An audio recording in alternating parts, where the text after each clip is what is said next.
বন্দুক হামলার আতঙ্কে দিকবিদিক ইসরায়েলিদের ছোটাছুটি। সোমবার ইসরায়েল অধিকৃত ফিলিস্তিনের জেরুজালেমে অতর্কিত এক হামলার সময়ের দৃশ্য এটি। জেরুজালেমের রামত জংশনে বাস স্টেশনে দাঁড়িয়ে থাকা ব্যক্তিদের উপর গুলিবর্ষণ করে দুজন অজ্ঞাত ব্যক্তি।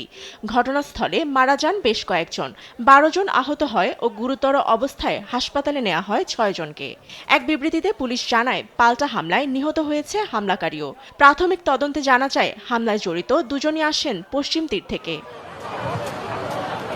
এ ঘটনার পর জেরুজালেমের সব চেকপয়েন্ট বন্ধ করে দেয় প্রশাসন। একাধিক এলাকায় মোতায়েন করা হয়েছে সামরিক বাহিনী।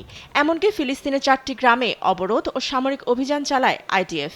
বন্দুক হামলায় জড়িতদের সহযোগীদের ধরতে চলছে ব্যাপক ধরপাকড়।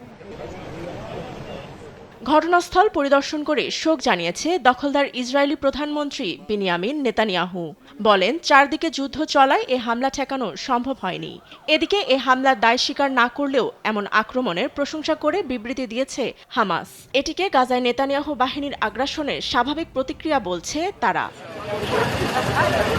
এটিকে ইসরায়েলি পুলিশ সন্ত্রাসী হামলা বললেও হামাসের সম্পৃক্ততা নিয়ে সন্দেহ প্রকাশ করেছে ইসরায়েলি রাজনৈতিক বিশ্লেষক ওরি গোল্ডবার্গ।